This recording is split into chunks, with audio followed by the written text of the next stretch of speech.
This is episode number 4 of Store and Forward, a podcast about the past and future of amateur radio. I am Kay Savitz, K6KJN.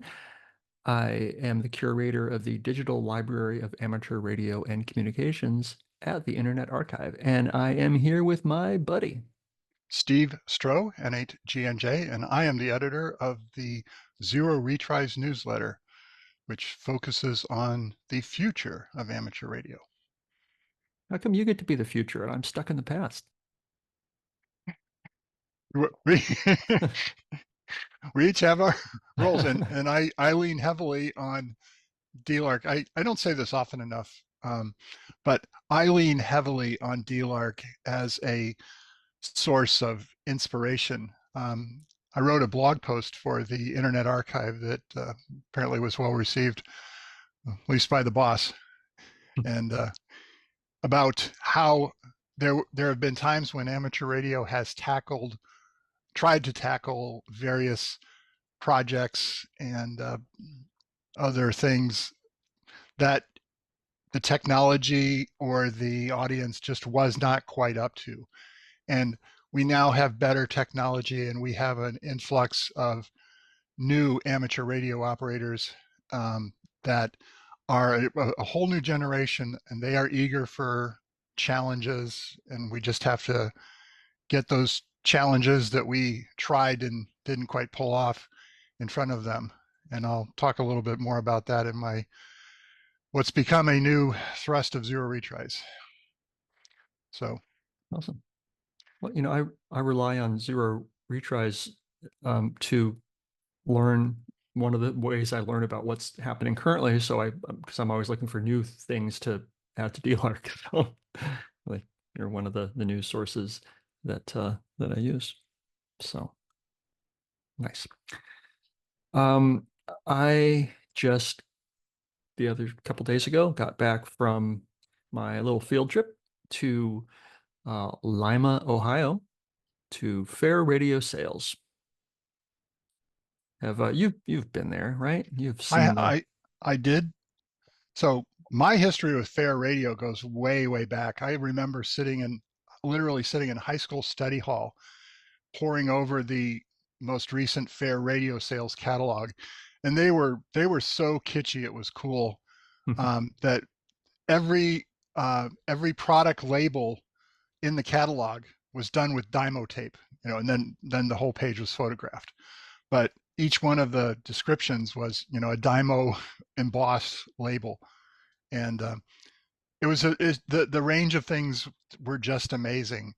And I had bought little bits and pieces over the years from Fair Radio, and then finally, after a hamvention, when we had a little bit of extra time in traveling, I decided I was going to try and visit on a Monday morning, and it was a rainy Monday morning, and I was the only customer.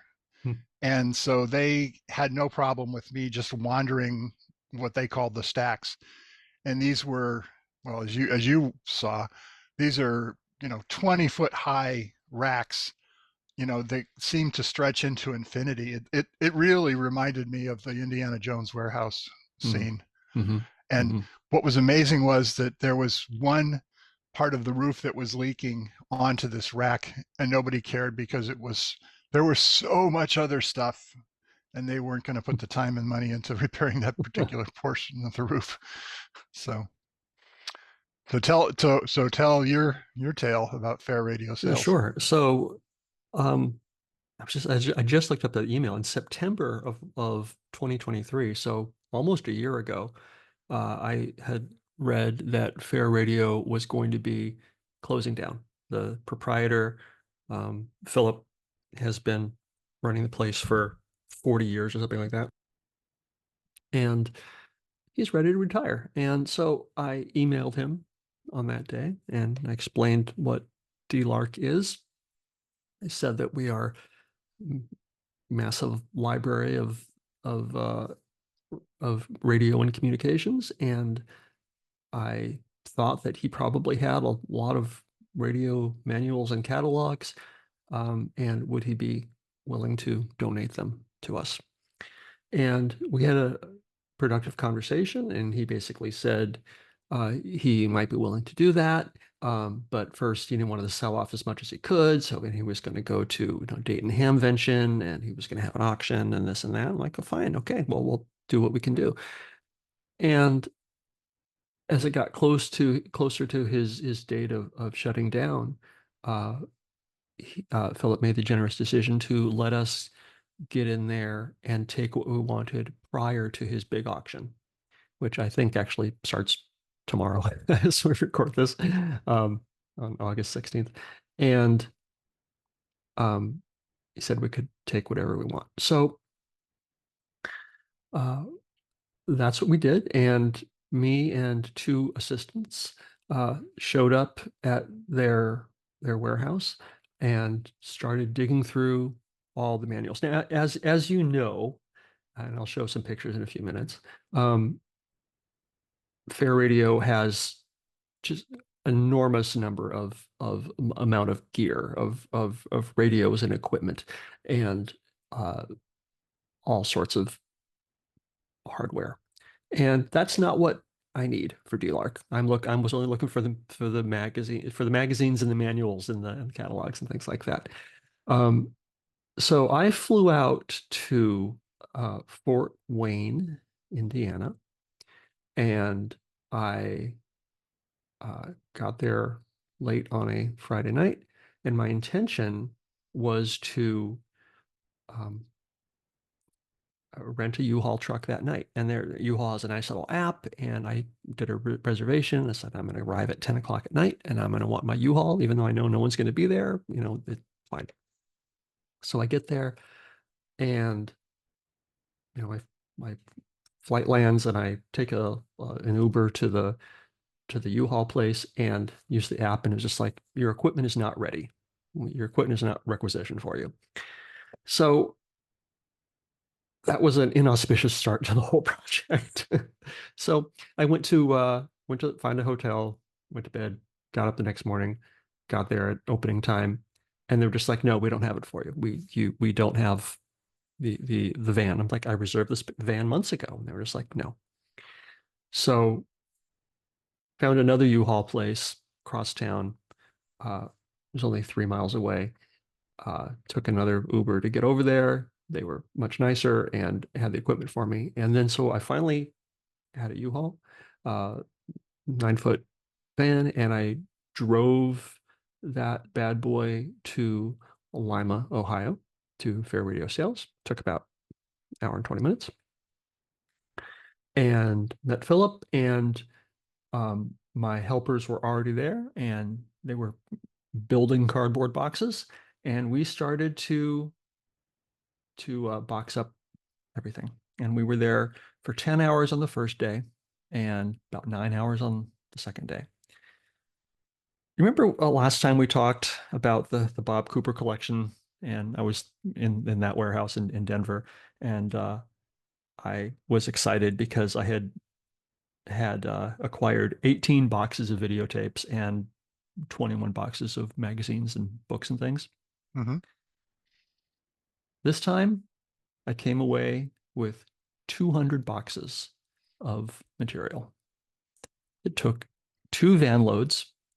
Um, I so I we boxed up things. I filled up the van to its carrying capacity and drove the material back to Fort Wayne, where Internet Archive has a scanning center in the Allen County Public Library basement, and unloaded everything, turned around, went back to Lima, and we did it again. So it was 2 full van loads, 200 boxes of material that will take quite a long time to scan, for them to get through it all. I expect it could take more than a year. However, one of the things which you might enjoy, that we boxed up and I marked as like priority, scan this first, was Philip had a filing cabinet of Fair Radio Sales catalogs. Oh, cool. Very And cool. they went back to, I think, the 70s. Um, and there was generally two catalogs a year. There was like the main catalog and then like a supplement catalog. Right. And so I went through and took um, one of each, the best one I could find of each, and threw it in a box. And so those should be start to appear pretty soon. Um, so that's kind of fun. He showed me one other box. He's like, here's some more catalogs. And I'm like, are these different than the ones I found there? He's like, there may be some that are different. And this box was covered in mouse poop. And I was just like, you know what? No, thank you. I'm not gonna risk antivirus or whatever you get from mouse poop. It was just like, okay, we can't save it all.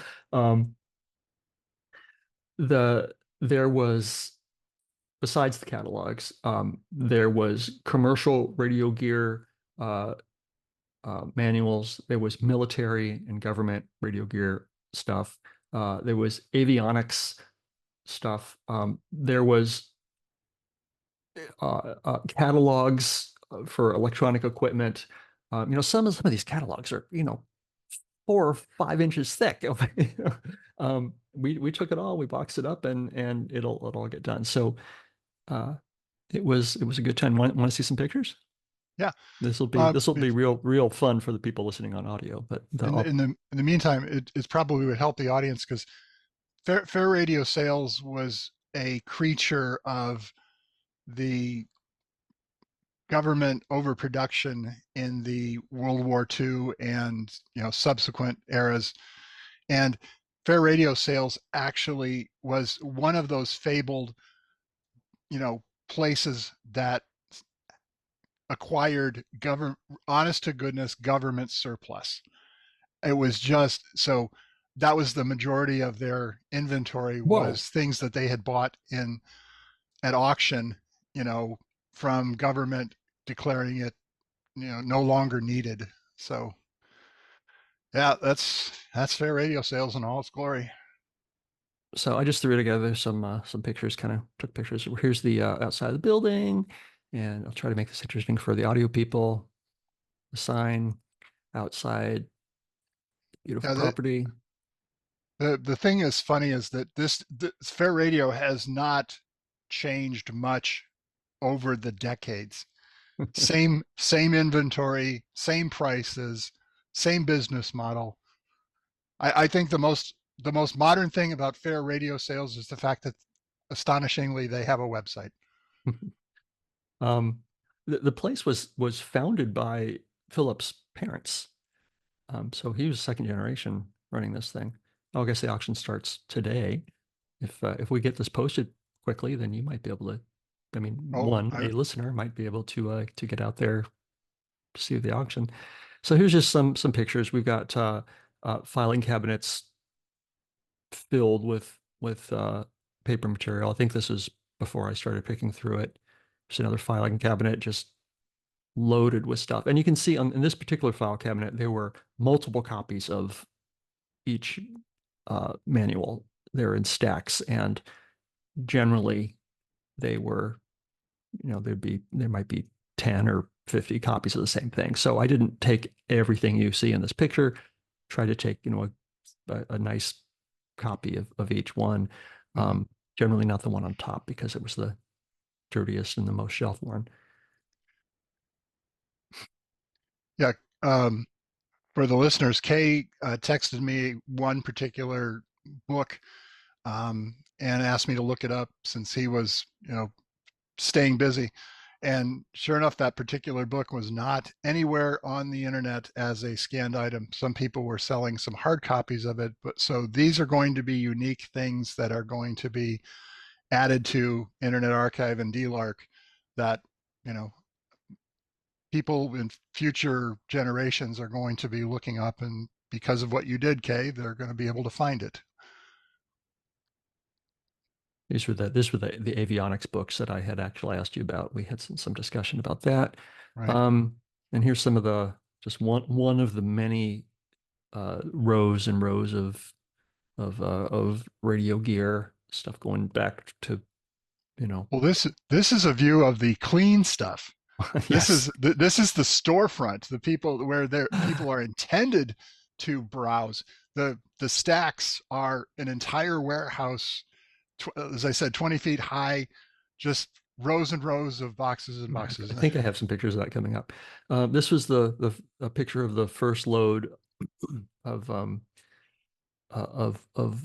nicely boxed manuals in the van, and there's a sign in the van that says "Do not exceed 3,750 pounds of load capacity," and we estimated 50 pounds per box, 75 boxes, so it did exactly what we estimated the load capacity was. It's like 75 boxes of stuff. Then I drove it all to Oh, wow. now we're looking at we're in Fort Wayne, and this is some of the stuff I had sent previously that is in the stacks ready to get scanned. Um, So just a little point of context. I recognize the orange binder. Those are from DeVry. Those are instructional mhm, manuals from DeVry for their electronics courses. that's what they are. Yes. Yeah. Um, As a proud student of DeVry, I recognize them. um, so we're looking at a couple of bookshelves stacked nicely with material. They all have little labels hanging out them that are barcode labels so that they know what's what. This is when the first stuff load from the van was stacked up in the scanning center, ready to go. Here's a bunch of boxes marked finished DLARC, and this is just some stuff that they have already scanned and is ready to go to the permanent storage facility.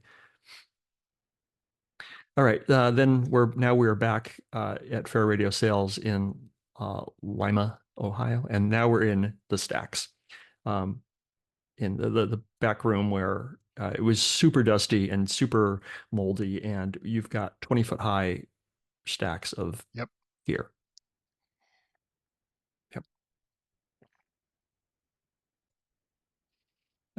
Then I went outside, and there was just stuff out. I don't know, maybe stuff out just in the elements, just sitting outside. Um, this is Reagan. He is a good boy, and he helped us. Hmm. This is me and Philip. Ah, okay. Yep. Some other pictures of gear and stuff. This is the second load in the van. We went beyond the carrying capacity of the van this time, and also we ran out of boxes that I pre-ordered, so we started using other boxes that we had gotten from another source. Okay. Now we are drove all that back, and then this is back in the scanning center. And you can see this is the full load of everything. Well, they looks like they are going to be busy for quite a while. Yes, I think so. Yeah, it is a lot of material. Um, and I got a little tour of the scanning center, which was cool. Um, my buddy Jeff, who I had only met online, he works there and runs the scanning center, and he showed me how it all works. There was an interesting board of things that they have found in books while scanning. Um, Hmm. People's bookmarks or whatever. And various there's a $5 note from, I'm not sure if it's dollars, but from some very old $5 bill, it looks like. Just various pictures and a 5 cent off Joy detergent coupon Hmm. and things like that. And I got a very bad picture of it, but this is a lizard. Someone found a dead lizard in a book, and and You were worried about mouse droppings. right. Yeah. Um, and oh, this is just this last one is a warning. When I have people ship stuff to DLARC, I always ask them to use a new double-walled cardboard box. And sometimes people don't. They just use whatever old box that they have sitting around or whatever. And when you ship something via FedEx or UPS or whatever to the scanning center in an old single-walled box, this is what happens to it. It falls apart, and sometimes material falls out. Yeah, you would when so I soft spot in my mind for the Fort Wayne Scanning Center because that's where you've had me send most of my material Mhm. as I donated it to DLARC. And then you sent me back a photo that had come back from the scanning center of one of my boxes, which I felt I had done a good job with, um, and it had split, and because it's full of 30 pounds plus of paper, so it's just dense, and the box isn't up to it. So I then altered my approach. I used strapping tape, at least 2 layers of strapping tape around the box, over the box, and the other way. So it was pretty invulnerable by the time. Took a little bit more work and a little bit more expense but I haven't had any complaints since then. So Thank you for your diligence. Yeah, so did the two loads and got to tour the scanning center, and then I was expecting it would take 3 days, but it took 2 full days for me and my two assistants. And then that was it. We all went home and called it good. And now the real work begins for the people at the scanning center. and so the process is that they will unbox it, scan it, add the metadata, or is that you that does the metadata? Um, they will do the metadata for most of it. Yeah. Okay, cool. Yeah. Well, And yeah, it'll be. I look forward to an article in a couple of months of highlighting some of the things that were actually scanned and are now online from DLARC. I look forward So to that too. Some of the Bob Cooper stuff from last month is starting to appear, and so I'll talk about that, in a couple of weeks, I think. yeah. So that's me. What have you been up to, Steve? Well, last week, or yeah, in the past week, um, Zero Retries 0164 came out, and it was mentioned, or a primary article, which I'll talk about in a second, was mentioned in Amateur Radio Weekly, which goes out to thousands of people. And I love as a that result, publication. Love yeah, that publication. it's pure, it's distilled wisdom. The editor, Cale Muth, K4HCK, if memory serves, um, has a fantastic eye for, getting a sense of what happened in amateur radio this week. And so there's and an article in Zero Retries was featured, and it took me from the mid 1900s to well over 2,000 subscribers. So that feels like a big deal. So Congratulations. thank you. Yeah, that feels good. Um, and last week, no, week before last, my wife and I visited the USS Sampson, which was in Seattle for Fleet Week, and it is a Arleigh Burke class destroyer of the U.S. Navy.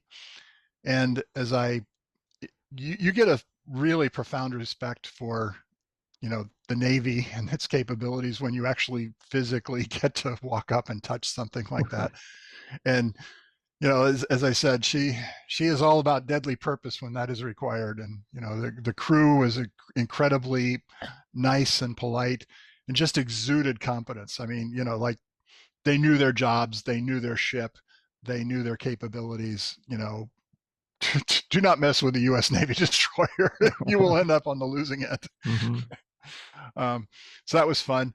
Um, and then the article was about the M17 new digital voice and data system that is all about open source. And I had been following M17, admittedly on the technical side, because it was a modern uh, digital voice system that had been implemented in the last 5 years. It had been created in the last 5 years.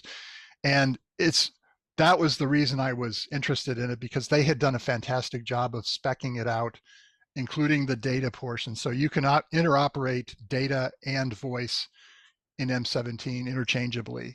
It does both well. And what I had originally been covering in Zero Retries was that all of the pieces had gradually fallen into place for it to be a viable system. And the crowning piece was a brand new radio from Connect Systems called the CS7000 M17 portable radio. And it's the first one that does M17 out of the box. Now, it's not quite out of the box yet because the firmware is still evolving slightly, but those are just, updates rather than adding M17 from scratch.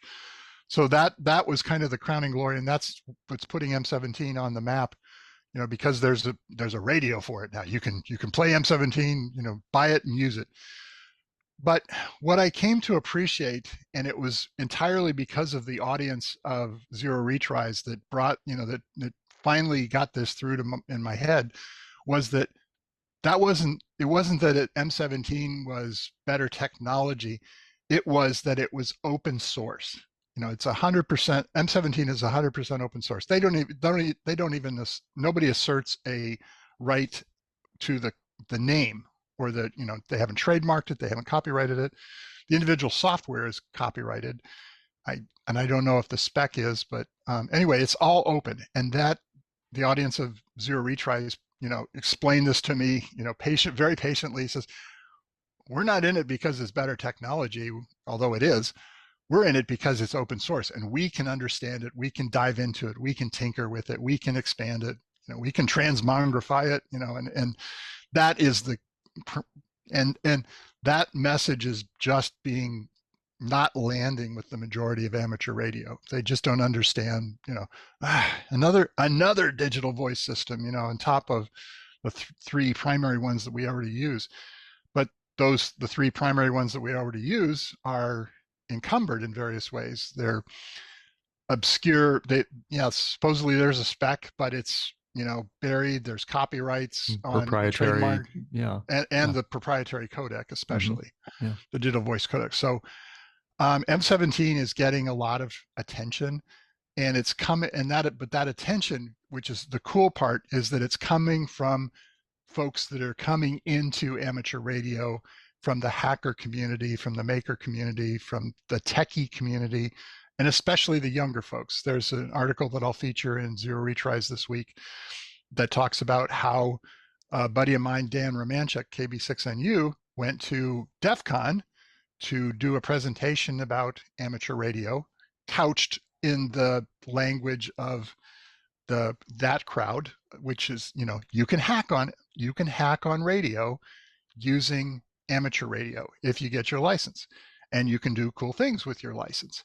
And they said, sounds good, sign me up. And sure enough, there was a VE session, and Dan didn't capture how many people actually passed and got their amateur radio license. But think about the implication of that. These are people that are coming into amateur radio with none of the historical baggage. They don't care about DXing. They don't much care about HF. They don't care about, contesting or any of that. They want to hack on radio. And I think amateur radio is going to be much, much richer for that new energy to come in. And, and they've got M17 waiting for them. And that's, and what's cool about M17 can be, implemented. Well, the creator of M17 and I explained this in the last issue of Zero Reaches, hacked it into a Game Boy Advance. Yeah. So, there was a tiny little element of M17 running on a Game Boy Advance. So that is the cool part. So then there was a little bit of bad news last week in Zero Retries that a company called NEXTNAV is proposing to the FCC that they that the FCC reconfigure the 902 to 928 megahertz band, which is shared between amateur radio and unlicensed. Now, in the US, this is the primary band where Meshtastic operates. So this is a big deal that they're going to try, and without going too far into the weeds, they propose to do a terrestrial navigation system to, they claim, supplement GPS, because that's a hot new buzzword, because we're worried about GPS, getting blasted out of the sky by hostile powers. So they're proposing to change the band to take over more than half of it for their exclusive use and basically push everybody else out. And they bought licenses back to do a navigation system back in the early 2000s, but they couldn't make the technology work under the conditions that they bought the licenses in. So they're proposing to change the rules after the fact to finally make use of their license. And I expect a huge pushback because, among other things, 902 to 928 is used by every automatic meter reading system in the U.S. Mm-hmm. So back in my house in Woodinville, Washington, I had 3 902 to 928 transmitters, one for the gas meter, one for the water meter, and one for the electric meter. So there's a huge user community that has grown up in the time that they've had this license and tried to make their technology work. And I suspect, and this is just my personal speculation, I suspect that they're trying to make this change. Then they won't be able to. They still won't be able to make the technology work. It'll be too expensive. Blah blah blah. Then they will sell their licenses to some other entity for a big profit. Mm-hmm. So I'm pushing back hard on this, and in my own capacity. And now that I have some gravitas with zero retries, I'm going to do that. I hope the ARRL just put out a bulletin to all of its members to alert them of this.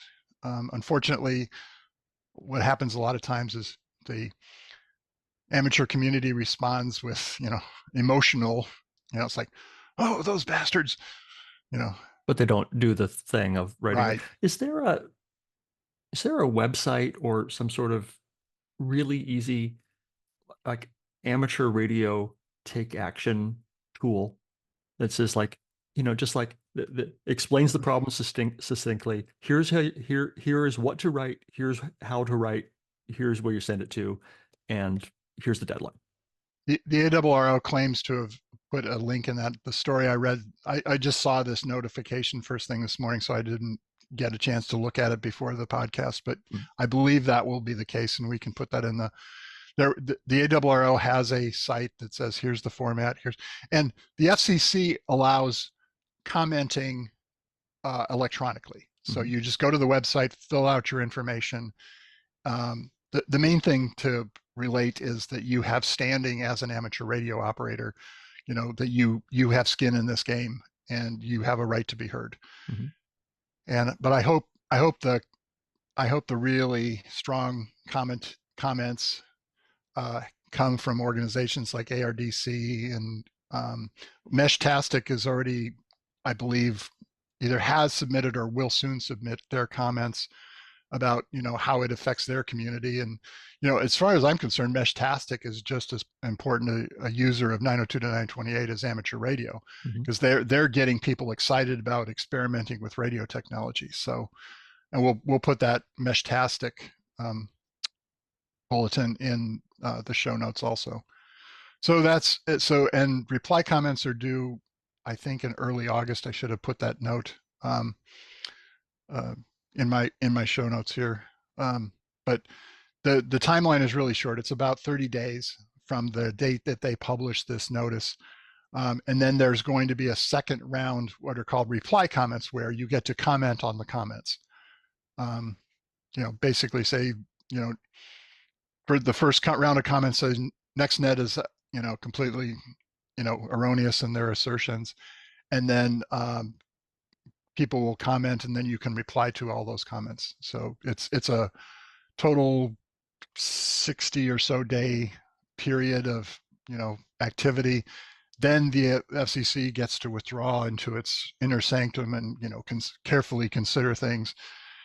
Now we're still waiting for the last round of this, that we hoped that they would remove all the symbol rates and bandwidth limits from the amateur radio VHF, UHF bands. They haven't chosen to respond to that yet, or they haven't made a final decision and announced it. So hopefully that will come at some point.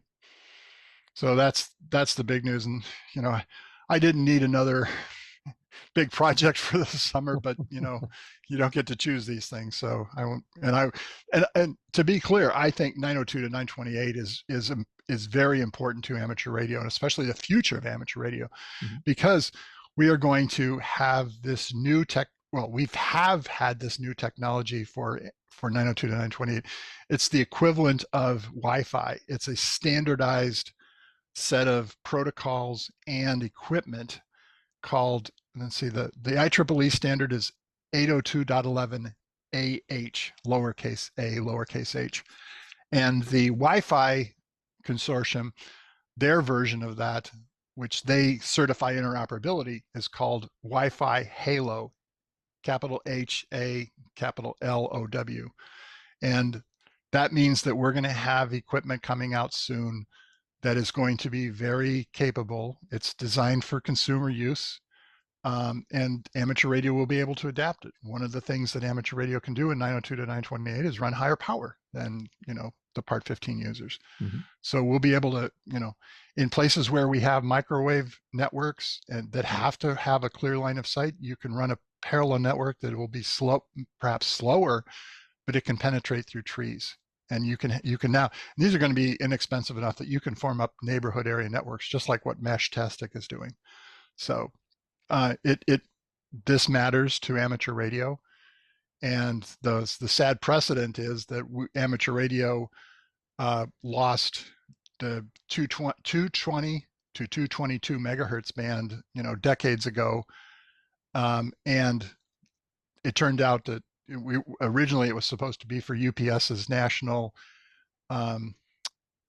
data system for all their vehicles, and they never ended up using it because cellular became, so much better alternative. But it's okay And because the FCC went, "Oh, we're sorry." They gave it right back, right? no, it just floundered. Yeah.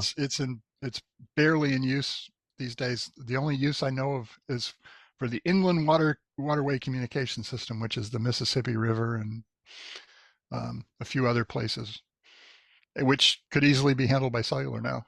So, Hmm. Yeah. so that's going to keep me busy for the next month until, well, 2 months actually. I'm going to be staying on top of this and reporting out in zero retries about this stuff. And I'm glad the ARRL finally engaged, but I was surprised it took them. This came out a week ago, and they're finally, getting around to issuing a bulletin. So, yeah, that's about all I got. We're just staying busy and with zero retries, and it's so much fun writing it. It just keeps me busy. I was explaining that to somebody. I never imagined that zero retries was going to take up so much of my life, but it's joyful work. So lots of fun. Great. That's important. Yeah. Doing something Well, that you love. Awesome. so so thanks for what you do and adding to the store of knowledge for amateur radio, and easily findable. You're quite welcome. I'm So enjoying what what I'm so doing too. so what was the coolest and weirdest one thing that you found at Fair Radio? I don't know. I didn't get to enjoy this material. I just started stuffing it in boxes, it was a time limited thing, and some of the wild stuff in the military radio manuals. And there was literally one that was called like using the radio in your tank. And it probably said what kind of tank. I don't remember, but it's just like, how to do radio communications from inside your Sherman tank or whatever it was. That was kind of funny. Well, what struck me about those older, manuals is that they assumed a much greater knowledge of electronics, and the repair manuals would drill down to the component level and say, if it's this particular symptom, it's likely going to be this transistor or this resistor, and so replace this. And so you would end up, repairing circuit boards. Of course, back then they were a lot easier to work on. They were, through hole components, etc. But the process now is you don't troubleshoot down to the component level. You troubleshoot to the board level, and then you do what's called a line replaceable unit. You pull out the bad card and slap in a new one, and you're back up and running. But that requires a lot of logistics. But that the one thing that the United States military is far superior on is apparently logistics. Sure. Yeah. And And it's just yeah, so many manuals, so many versions of manuals. There'll be, the whatever, the April 1959 version of a manual, and then the June 1959 version, with probably two changes, but let's print a whole new thing. And yeah. one of the funnier ones was that I read about a long time ago was that microfiche was a huge uh, step change in documentation for the military because there were somebody once said that something like some significant percentage, like 10% of the entire weight of a Navy ship was in the documentation. And and it was stuffed everywhere. The engine manuals, the munitions manuals, the training manuals. I mean, because when you're underway and things are going normal and you're not shooting at people, you know you've got time to train, so people would study and to get promotions, and all that stuff, it was on paper on that ship somewhere. So yeah. And Lima's claim to fame, if I recall, is that it's the manufacturing site of army tanks. Yes, This is I the heard that when I was there. Yeah, Yeah. So that's Lima's claim to fame for being in the world is they make the best tanks in the world. I bet they So do.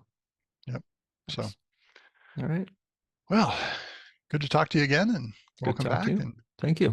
enjoy the cooler weather, and for the rest of our beautiful summers. I am. I got to say the weather in Lima and Fort Wayne and between them was perfect. No rain, 70 degrees. It's Oh, there you perfect, go. perfect, perfect loading up the van with boxes and driving from point A to point B weather.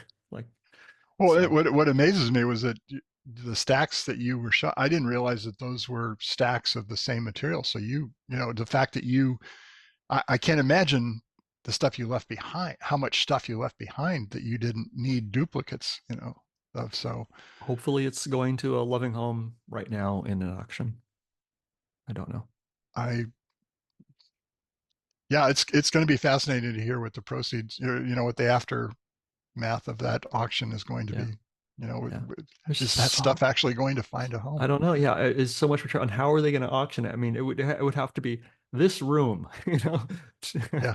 $5,000. The bidding starts now. I mean, because they're not going to do it per item. It was just too much stuff, just too much. So Yeah, anyway, you really unless you'd seen it up close, you really can't appreciate the scale of this, this facility. And yeah, I had said to someone it was like it seemed. I don't know the square footage, but it seemed to be as big as the Internet Archive's uh, physical storage facility in Richmond, California, as big, but a lot less clean. yeah, yeah, definitely. Well, it was like a you know because of Lima's history for building tanks. I mean, there were facilities spread all over Lima, and I'm guessing that this was some former logistics hub that, you know, once we got out of making the Sherman tanks, we didn't need quite that much warehouse space, and so became surplus. So the Midwest is just, littered with facilities like that. And the business model of Fair Radio was cheap input products and cheap storage space Mhm. until just didn't want it anymore. Yeah. So All well, right. good on you and your buddies to having rescued all that stuff. Look forward to it. Thank you. We'll know more when we know more. Yep. This has been episode 4 of Store and Forward, your podcast about the past and future of amateur radio. I am K Savitz, K6KJN of Digital Library of Amateur Radio and Communications. You can contact me at KAY, at archive.org. And I am Steve Stroh, N8GNJ, and I am editor of Zero Retries newsletter, which can be found at www.zero, retries, retries, and make sure you're spelled correct or doesn't change it to zeroretires.org. So, and publishes every week. You can subscribe for free. Join the fund. There's 2,000 other co-conspirators for the future of amateur radio. Talk to you in a So couple weeks. 7-3.